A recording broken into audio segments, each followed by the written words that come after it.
A reporter with The Atlantic who said OAN's coverage of Ukraine and Joe Biden is Russian misinformation has a history of slamming fellow reporters and attacking women on behalf of the Biden campaign. One America's Richard Pollock has more from Washington. It's likely you haven't heard of Atlantic reporter Edward Isaac Devere. But on June 11th, Devere attacked OAN White House correspondent Chanel Rion for her Ukraine-Biden reporting. He claimed she was pushing Russian misinformation. So who is Devere, and what should we know about him? Interestingly, he has no history of reporting about the Ukraine. It also turns out Devere has a history of beating up on fellow reporters who are critical of former Vice President Joe Biden.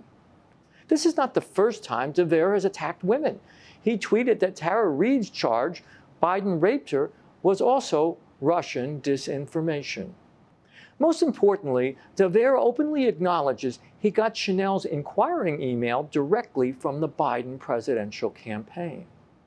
Tim Graham, executive editor of Newsbusters, says it's quite clear Devere is closely working with the Biden campaign. It seems to me that this is someone who's working in tandem with the Biden campaign. He was the White House reporter at Politico under Obama, and back then he sounded very much like he was on the payroll of Obama. And here he is now looking again like he's kind of on Obama Biden, the latest version.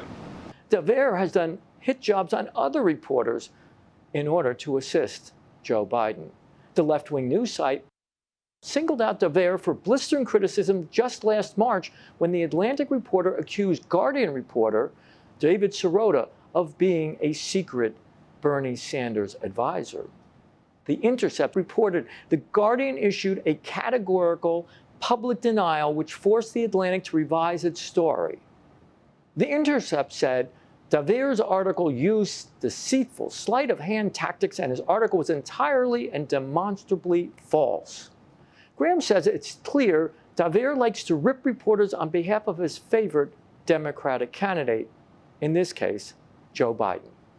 This reporter seems to have a tendency of ripping reporters he doesn't like. And it's funny because reporters aren't supposed to rip other reporters. But this guy was also somebody who ripped David Sirota when he was writing for The Guardian and decided, oh, we're going to rip this guy that somehow he was working for Bernie Sanders beforehand, when that didn't turn out to be the case. So, I mean, I think that kind of an example underlines, again, this guy seems to be running somebody else's campaign. Devere declined to respond to our email request for comment. For One America News, this is Richard Pollock from Washington. Want to see more videos like this? Click on the link below and subscribe to One America News on YouTube. And call your cable provider and kindly demand that One America News is added to your lineup. Call and subscribe today.